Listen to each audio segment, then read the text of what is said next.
CapeCon 2023. Let's get some energy up. So Andre, how has the weekend been for you? The weekend's been great. I love being here in Cape Girardeau, Missouri. On my shout-out, I mispronounced it. Apologies to anyone I deeply offended by saying Cape Girardeau. Which, if you are French, that is actually how you should pronounce your own name. Cape Girardeau. Ouais, très français. But it hasn't been France for several hundred years, so it's Cape Girardeau. Yeah, Anyway, it's great to be here, and everyone's been really wonderful. And I finally tasted Provel cheese. The Provel cheese substance, I should say. Very exciting on the St. Louis pizza. And and fried ravioli. Very excited. I got a tip from an old St. Louis friend who told me what it was I needed to have. So, yeah, I feel almost local now. Andre, it is great to have you. You have been a fantastic guest, and we really enjoyed you over the weekend. You have been just killing it over at your booth, telling stories. You have one of the most interesting voices I've ever heard in my life. You stand out. I can hear you from across the floor, and it is just a wonder to have you here. So I just wanted to say thank you so much. Thank you so much. That's very kind of you. Yeah, and we really enjoyed it. So you've been in the voice acting industry for a while, right? Long time. Yeah. So what have been some of your favorite roles that you've been able to do? Favorite roles? Well, it depends. I can't say, yeah, some of is better than what is your favorite. But on different levels. I'm also really well known, besides voices I create, as a voice match guy. So I covered for a long time, and still occasionally, I do Puss in Boots, you know, lots of fun. When Antonio Banderas is not around, I will come and I will fill in and fix it. So Puss in Boots, for example, is one of my faves. I'm also Tony Montana on the Scarface video game, man? You got a problem with that? Okay.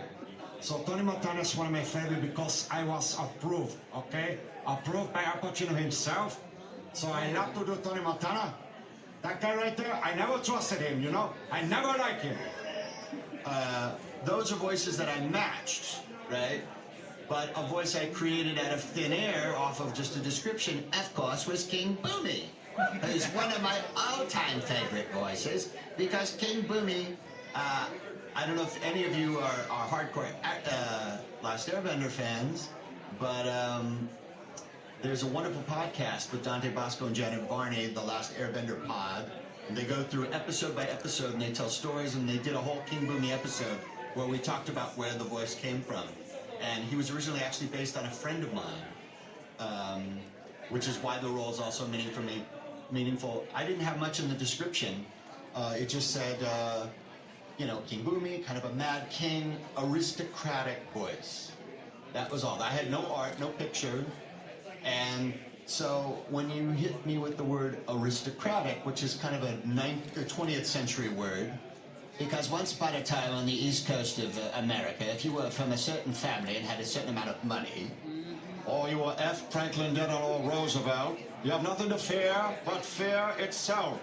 You had an aristocratic voice because you all went to the same schools and your parents had a great deal of money. And so you sort of, you're not English, it's what rich people in America used to sound like. So I had a friend who was named John Barry Ryan III, who was from a very aristocratic family, but he was an old New Yorker and he chain smoked Camel unfiltered all the time. And his name was John Ryan, and he kind of had that sort of voice, but he came from very old money. And so I just took his voice and I made it a little bit higher and a little bit crazier. Hello, I'm Bumi. But but I didn't know what the character looked like. When it came out, Bumi looks like my friend John Ryan. That's what freaked me out. John had like sort of big teeth and white hair and a long chin. And so it was destiny, because John has long passed. When I knew him, he was already in his 70s at that time. So yeah, he was the husband of a younger, his wife was probably 20 years younger than him. She was a friend. So yeah, John was from a whole other generation. Anyway, so yeah, Bumi was based on a dear friend, and so I just heard the word aristocratic. I went with John's voice, and I booked the job, and then I saw the art, and the rest was history. And the writing is just wonderful. I just love Bumi. People say he's not like your crazy uncle. He's like your grandfather's brother. He's like your crazy great uncle you wish you had. So yeah, those would probably be. Oh, and the final favorite. Are there any American Dad friends out there? All right. There's a wonderful character by the name of Dill. He wears a little yellow suit and he says, "Oh, these are my walking petunias." Yes, then Father called and I had to flutter back to the nest like a wayward jaybird. Yeah, so I love Dill. Dill's wonderful. He was based, they wanted the voice. None of you in this room probably know what Truman Capote sounds like. But yes, he's based on Truman Capote's voice, which is kind of an inside joke. Because there's a movie called To Kill a Mockingbird, and there's a little boy named Dill in To Kill a Mockingbird, also in the Gregory Peck movie. But Dill was based on Truman Capote as a child because the author of To Kill a Mockingbird was friends with him. So it's kind of an inside joke from American Dad.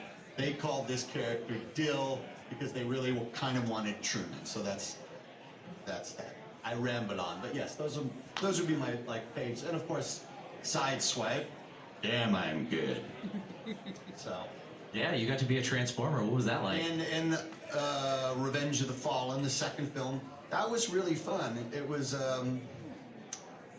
that was another one. They just, you know, and I would go to my agent's office, a sheet of a description of a character would come in, and they said, not British, but kind of a sexy James Bond was the description for the movie Sideswipe. And so I was like, okay, whatever, and I just went with it. And the lines couldn't be more simple for a Transformer. They're not real complicated lines. So I just did a few, whatever they had on the sheet. There weren't too many lines. And then I booked the job. And it kept being scheduled and then canceling and then scheduled and then canceled. And then I was not in I live in LA, but I was in New York. And they said, oh, they want you, Michael Bay wants you tomorrow. And I'm like, well, I'm in New York. So I went to a studio in New York. And that movie, I mean, everybody has their issues with Transformers movies. Everyone loves the movies, but they hate Michael Bay, which is kind of a Transformers fan thing. And but that movie came out during the last writers' strike. So the script wasn't really there, but Michael Bay went ahead and animated all these giant robot fights anyway. So he already had all this action kind of finished, but really no dialogue. So I'm in a studio, Michael Bay's in my headphones, and it was sort of like, you know, hey, nice to meet you. So I'm talking with Michael Bay, and then he's like, okay, this is what we want to do, you know, and he would just like, I had a few lines on a sheet of paper, but we would look at picture. So I had the movie kind of in front of me, and we were just making up lines and throwing them like to see what fit the action because they didn't really have a good script. And it shows, that's why the action's great, but the movie's it. So, yeah, we were just doing different lines, but that sequence, even if it wasn't me, when he is, you know, going through Shanghai and he cuts the Audi in half, is really, to me, in all the movies other than Bumblebee, which I love, is like the coolest Transformers scene. Even if it wasn't me, I'd say that's the best one. And so I'm honored to have been that. But I'm pretty sure the line, damn, I'm good, was mine. I think I improvised that in the moment. So yeah, Sideswipe's one of my big faves. But Michael Bay, you know, you hear all kinds of stories about Michael Bay. He was like working with a hyperactive teenager. He was kind of fun. He was like, awesome, okay, one sec. And then he would throw it to picture, so I could hear him sort of clicking away with the editor in LA. Like we would do lines, and then they would cut it right into the movie, right in front of me, and then I'd hear it back. Okay, that doesn't work, do this, change that. So it was really fun, you know, but he's like, you're awesome, are you British? And I was like, no, because your audition, almost British, not perfect, just what I wanted, man. I'm like, cool, Michael Bay, awesome, you know. So, yeah, that was really, really, really fun. And then he's like, awesome, I'll see you on the next one, this is gonna be great. And then I was scheduled for the next movie a bunch of times, and then it didn't happen, and then they replaced me with, I'm blanking on his name today, Dexter's father. A very well-known on-camera actor who played Dexter's dad. And I'm drawing a blank on his name. Yeah, yeah, that's when Megan Fox had a fight with Michael Bay. Yeah. And Very suddenly public. she was off the movie, and I think the higher ups at the studio wanted more sort of quote celebrities for the press tours. So suddenly I was out, and they wanted Somebody a bigger. known face, and he's a wonderful actor. Yeah. I don't slight him, but yeah, I didn't see the third movie because I'm a bitter actor. James Remar? She said it's James Remar. James Remar, yes. So he played Sideswipe in the next film. It was supposed to be me. So you came on to Avatar: The Last Airbender in season 1. Yes. You were you're fairly early on in the first season, and you voiced King Bumi, one of the most memorable characters from the show. But you were, initially, I'm sure it was just a gig, right? Like coming in, you were like, I got some work to do. Oh, all of it. Dante and Janet Varney and I talked about it too. Yeah. Which is, yeah, it was a gig. I mean, the writing was good. You always know when you do it, as long as I have, you know when you have really a great script in front of you versus an okay script. Because sometimes an okay script can turn into a great thing, but you can't really see it. That off the page already just was a wonderful story, a wonderful show. The writing between the characters and the guys who were writing it were really cool, and I could tell like these guys are smart, like they're thinking in another kind of way that a lot of cartoons aren't, But again, none of us knew what that would turn into, and that's what Janet said the same thing. Dante said the same thing. We're like, they asked me, "Did you have any idea?" I'm like, "No, we just liked what we were doing," and then again, I didn't really have an idea the impact because. I do these things for a living, but I wasn't necessarily a fan. I didn't watch the show, Right. And so I didn't really know, and I didn't have kids, so I didn't sort of see the impact over the next several years because we did that in like 2005. And then I was at San Diego Comic-Con. I told this story to somebody last night, and I was like, we're at Comic-Con, and there was a Legend of Korra video game that I was in. Yeah. And I was invited to come down to Comic-Con, and we were at this sort of after party for the video game. We're on the rooftop of this hotel, and, I'm behind, and, that was probably more than 10 years ago. That was kind of the first time I'd been anywhere near a con of any kind. So I didn't know people in cosplay, all of that was sort of new to me, and I walked in, and there's all these people in like Avatar costumes. I'm like, wow, this is, So I'm walking around, and my wife and I are there, and this guy goes, well, what do you do? And I said, I do some voices on the show. And he's like, well, who do you do? And I said, well, I'm King Bumi. And he's like, dude, Bumi's here! And suddenly, like, all of these Avatar cosplay people, like, rushed at me like I was Elvis or the Beatles. It was like, oh my God, my wife's like, this is crazy, what is this? So that was when I realized, oh wow, the impact of this show is really, really intense. And that was already 10 years ago. It's just more than quadrupled since then. So yeah, meeting all you folks and people are coming up to me saying, I grew up on this show, now they're bringing their kids.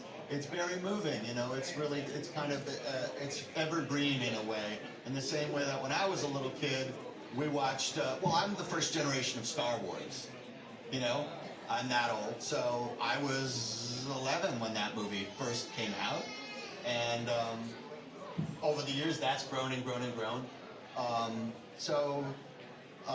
It's sort of the same thing. Like when I was a kid, every year you watched The Wizard of Oz.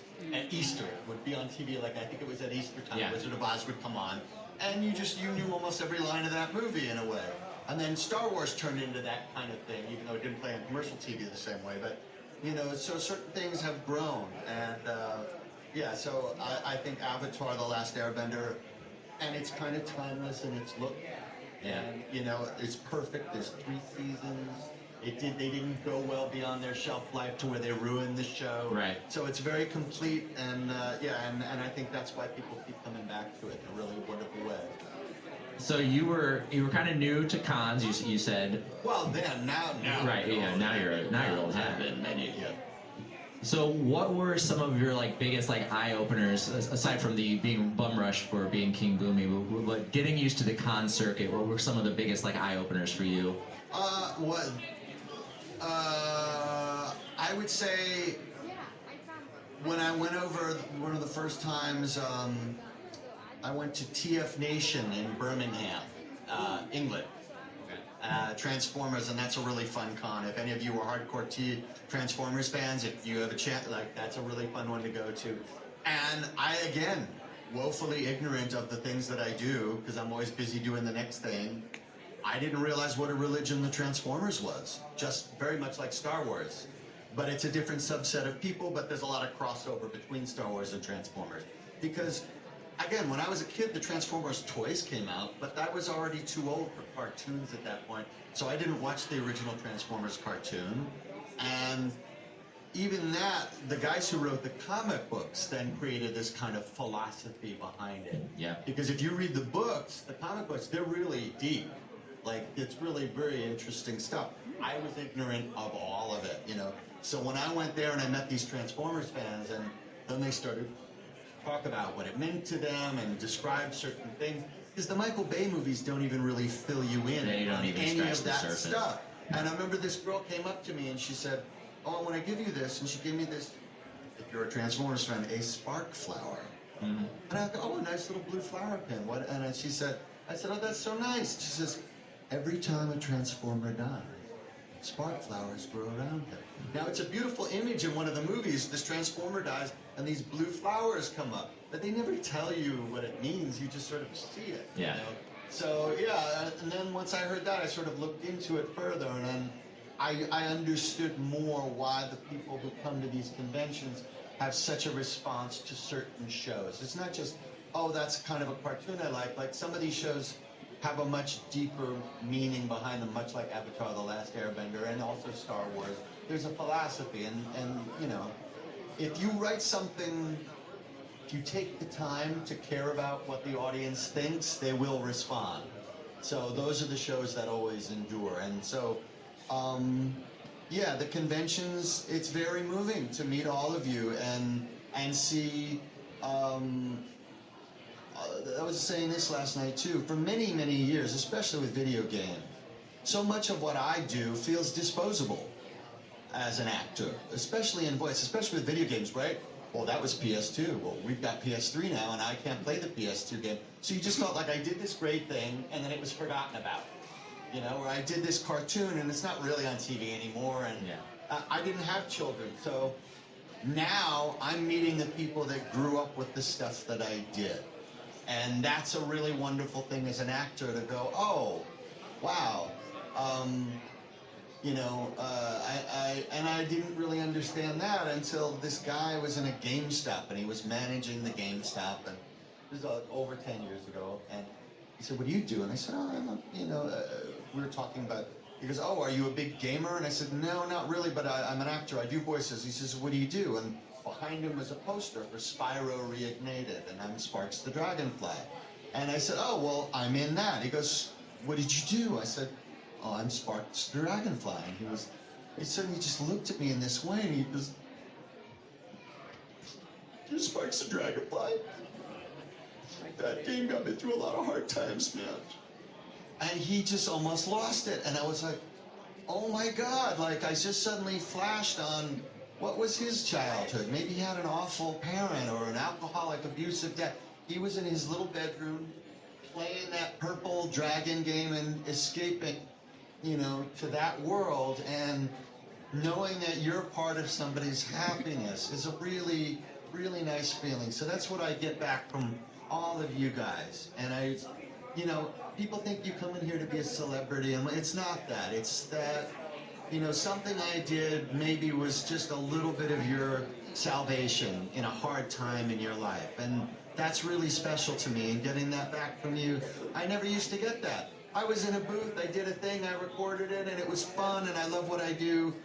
And then I move on, and I don't get to, before the cons as an actor, you don't get that feedback, you know?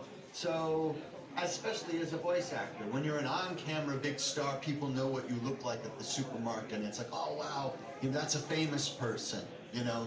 And I know this isn't about me being a famous person, it's not about me at all, it's about King Bumi, and what Bumi did for you, you know what I mean? And my voice, or that moment, is the closest you're gonna get to Bumi, and yeah, I created they created the writing, but I created the essence of him. And so I'm able to put that out there, and I'm able to get back what it meant to you. So that, to the long answer, that's what I get back from when I started coming to cons. It was like, I started to get that back. And the other thing that you get, my wife is an actress, and she was a very well-known actress in the 90s. She did a lot of TV. She was on NYPD Blue. She was one of Jerry's girls on Seinfeld. And for the past 20 years or so, she took time off to take care of her mother. So Hollywood is nasty to women, and it moves on. And women are like, well, you're not in your 30s anymore, and once you're over 40, now you're too pretty, but you're not old enough to be the grandma, but we don't care about women kind of from 40 to 50. They're sort of invisible in a way. Or they're now on TV, they're big movie stars. Anyway. Right. So you feel forgotten. It's like, well, that's great that you were on the #1 show on television 20 years ago, but what have you done lately? That's the way you're treated. And she's been going to some of these cons, and Seinfeld is another one that's like a religion, man. It's like Seinfeld's people huge. come up, and she's one of Jerry's girls. I mean, I don't know if you guys know the premise was like Jerry and George always had these like really hot women, and they could never get, and then they always end up dumping them for some stupid reason. So she was one of them. She's Nina in the Backwards episode. But these Seinfeld people were coming up to her. It was like, oh my God, and different, and she was so like, I said, see, what you do, until the fans let us know the impact what we do has for them, we get a tremendous amount back in that response. And so for her, both of us, that's what the con thing has really opened our eyes to in a way. It makes you feel good, like, okay, you guys care. I don't care if the business cares or not, and so, that's really what I've been enjoying, and what I've been really enjoying this weekend. That's beautiful, man. So speaking of the shows that make people, you mentioned you were a Star Wars kid, and you've been fortunate enough to be part of Star Wars now. Many times, yeah. Yeah, so what has that been like for you? Oh, it's wonderful. I mean, again, I've been doing Star Wars since 2001. I was in the original video games, all the Knights of the Old Republic stuff, Star Wars Battlefront. I was all the battle droids, all that. So as a geek kid, just like, I'm gonna be one of the ARC troopers. I'm this, and then what's cool about is the cross pollination. Like, there's stuff in the games that informs, like, I didn't even know until last year when I bothered to look at my credits that I'm an early Mandalorian. I'm like, I'm cool, I'm a freaking Mandalorian. I didn't even know what a Mandalorian was in 2002 when I did that game. They're like, oh, you're a Mandalorian? I'm like, I'm sure I am, thank you, and let me read my script. I didn't, because I didn't read all the Star Wars books. Right. So I was just like, I'm whatever you say I am, I'm here to work.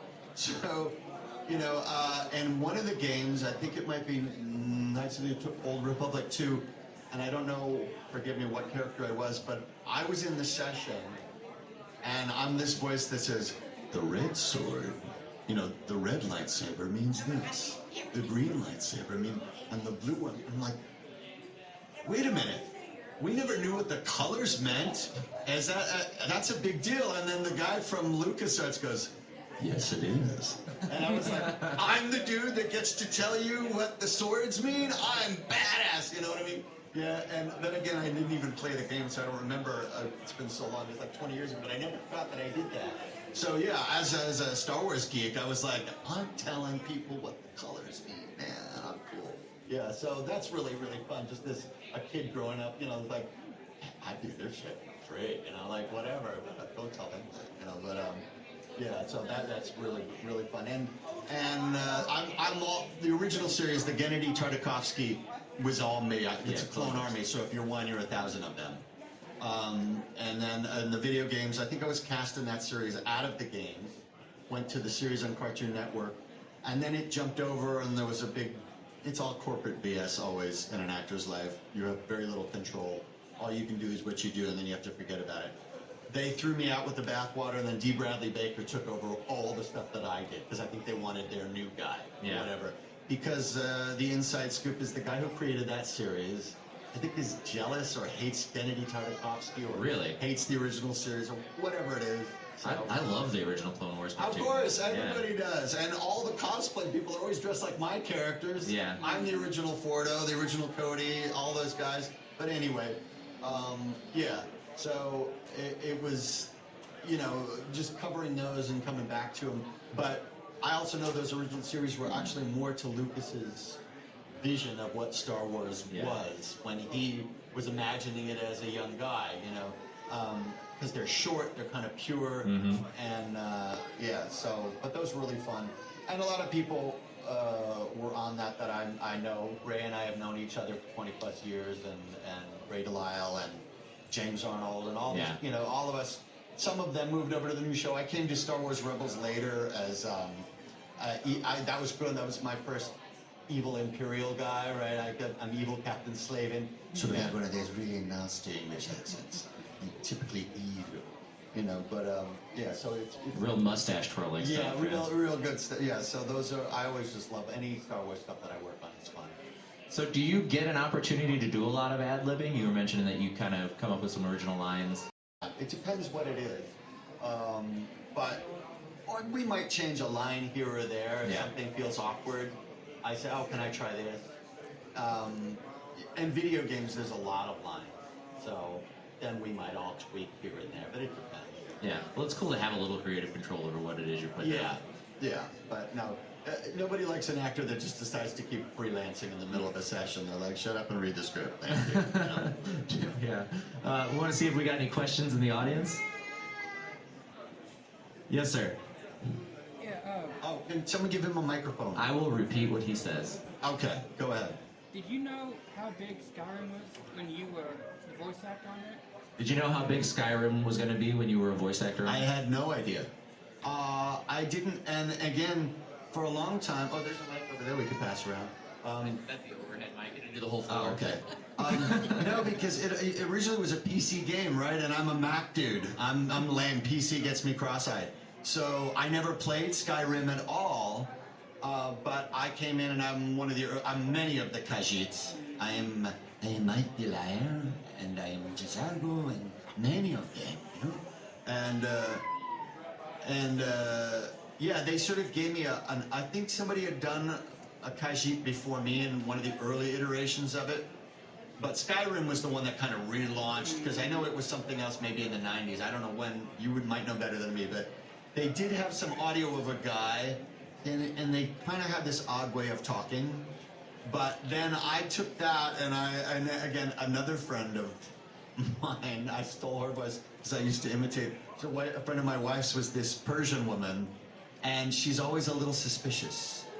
And I don't believe what you are saying. She always had this very suspicious voice. So I just, without realizing I was doing it, I was taking our friend Azrap's voice and laying it over the Khajiit, and then it kind of became the template as I did different ones, yeah. But no, again, I didn't know how big that game was, and again, because I didn't play it, and I'm not a big reader of games and knowing, you know, I just do what I do, and but now I understand, like I have my own Funko. I didn't even know Mike had a Funko Pop until I was like, wow, Mike got a Funko, exciting. Like Bumi got one recently, and that I get, but people are coming up to me, this gentleman was so sweet, like I signed something from Assassin's Creed, you know, the pandemic doctor. Plague Doctor.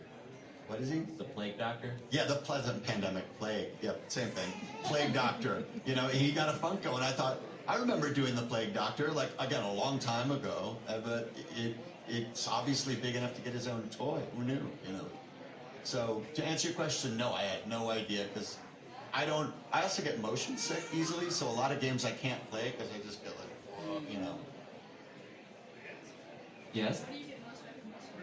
What do you get the most recognition for? Pretty much the ones I mentioned are like the biggest hits. King Bumi is a huge fave. I'm also both Smokey and Steamer and Polar Express.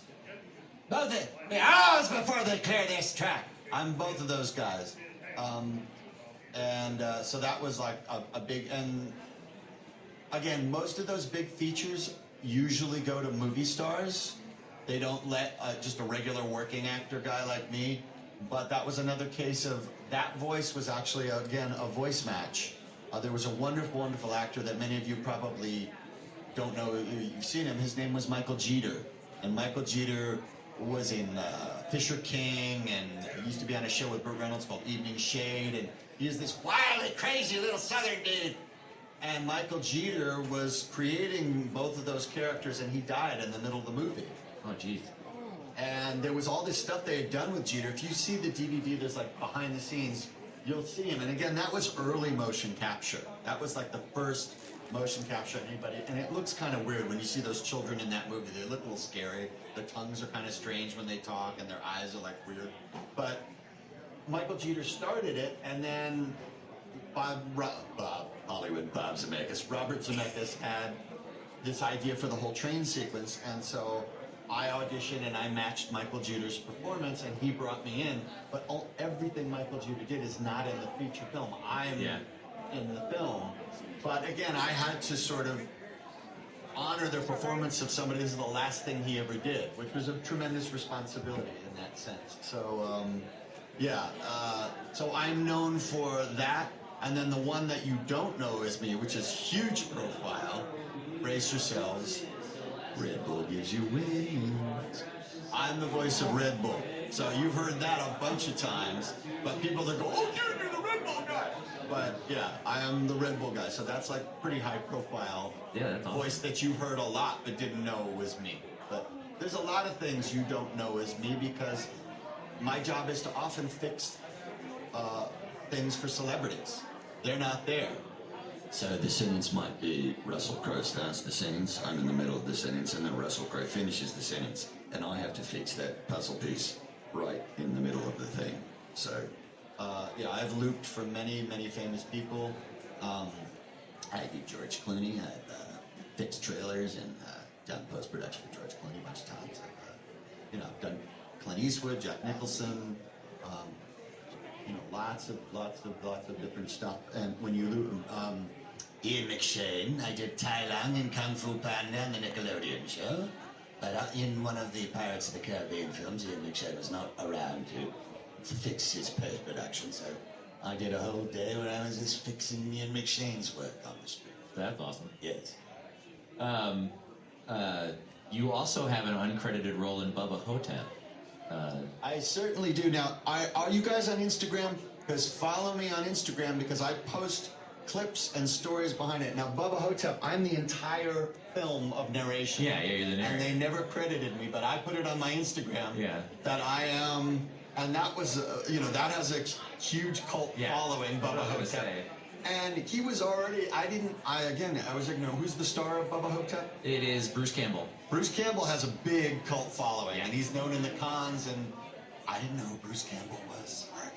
And this movie was good, and it was low budget, it was whatever, and it was like a rainy day, and they just, I just had to do an Elvis thing, and so, they're like, we need sound Elvis Presley, and he's doing a whole film, and so, I go, and the director who, did it, edited it, he was editing it in his home studio in a garage, on a little suburban street in Hollywood, and it's a rainy day, and I'm like, what is this weird? And I go in, and I'm in this sort of garage editing, and I'm seeing this, really great, weird Elvis movie, And so, I narrated all through that, but they didn't give me a credit, So people think it's Bruce Campbell, but it's me. Yeah. Matching Bruce Campbell's version of Elvis. But pretty much, I didn't even bother with it.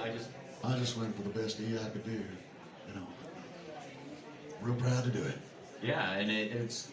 Do you know the reason why they couldn't just get Bruce to do the? You never know. Maybe Bruce was sick. Maybe Bruce was out of the country. Who knows? But when they're on a schedule, they want to get something done in a certain amount of time. Or maybe I was supposed to be a scratch temp track for him to come back in, and then he never did. Yeah. Yeah. So you never know.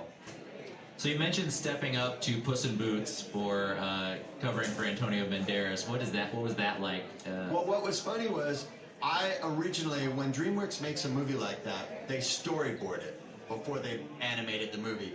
They'll take like sketchy storyboards, and maybe there might be primitive animation, but a lot of times it doesn't even move. It's just pictures, and they'll shoot that.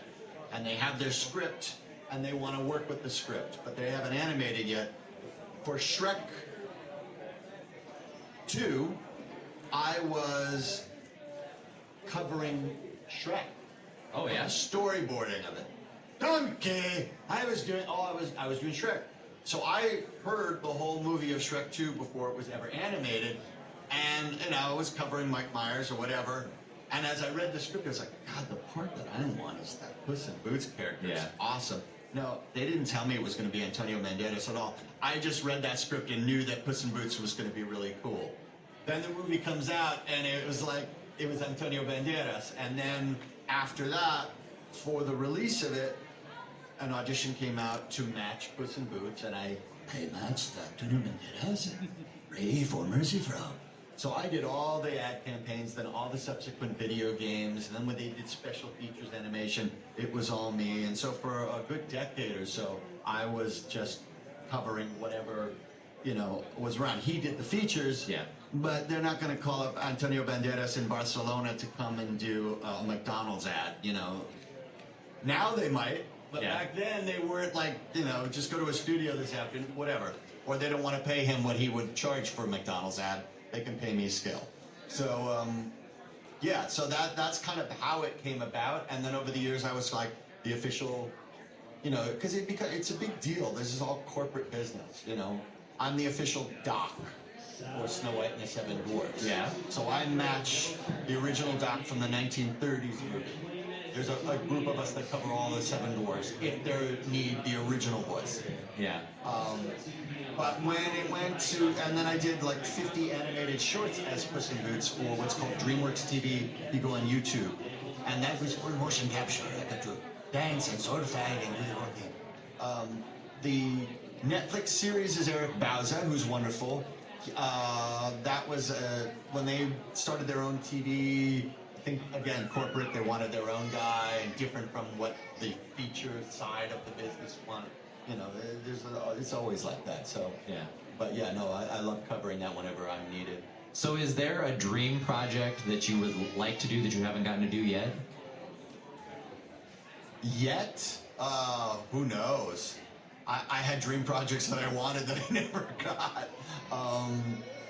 No, I don't. I don't have one. I mean, the thing I was telling Ariel here, when I was in high school, and I read The Hobbit, the character I dreamed of doing was Gollum.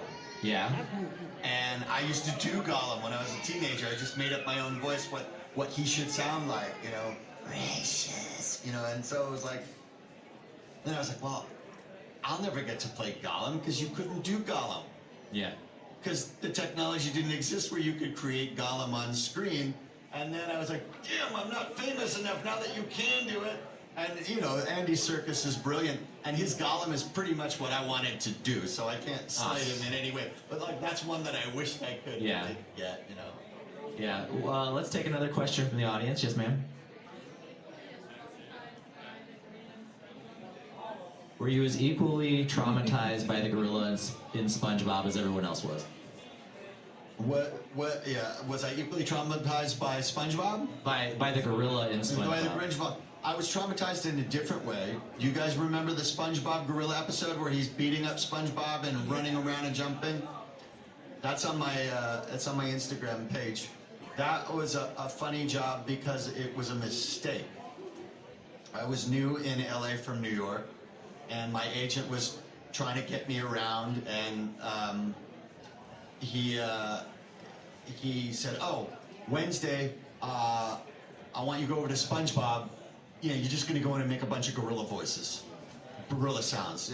They're a hard group to get in. They're really tight. So I want you to meet them, and they'll know you, and then maybe they'll have you back." And I'm like, "Okay, awesome, whatever." So I show up on a Wednesday, and I go to this address, and it's a big sound stage, and there's this huge green screen, and I'm like, "Okay."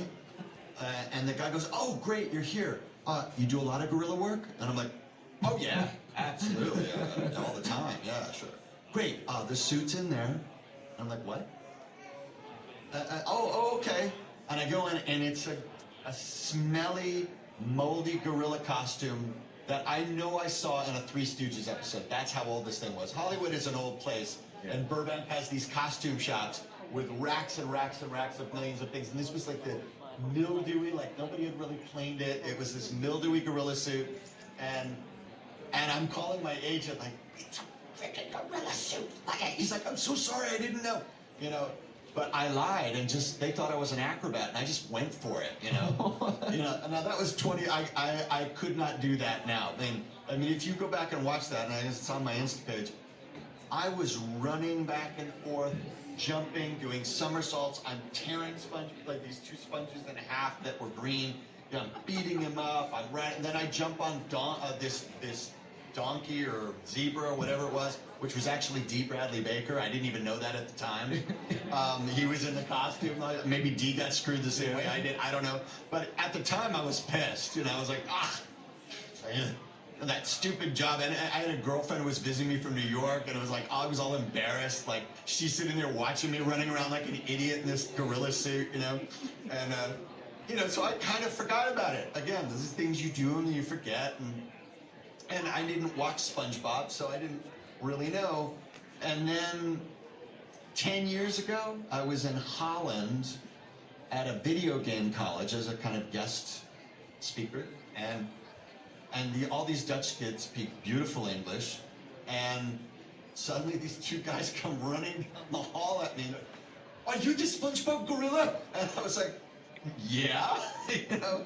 Oh man, that's our favorite episode. We watch it all the time, you know. And I was like, they were so excited. I'm like, I'm a guy in a monkey suit, but you know, like, but I get it. Like, it's part of your childhood, and it's a big deal, and you're a little kid. And now when I look that up on YouTube, in the chat, like, everybody was traumatized by that. And I get it. If you're 5 years old and some giant gorilla, like, with green eyes is ripping SpongeBob in half, you think that's real, you know? So, yeah, a lot of people are like, man, I was so screwed up after that episode. Yeah, so, yeah, that's why I put I got him on the table. I'm like, SpongeBob gorilla's going on the table. Like, you know, now I'm so proud that I did it, but at the time I was not, you know. Was there any voice work that went with that as well? Or? No, and the other honor is I didn't get to do my own voice for the gorilla, but Frank Welker did the SpongeBob. So I got to collaborate with the legendary Frank Welker, even though, you know, I didn't work with him.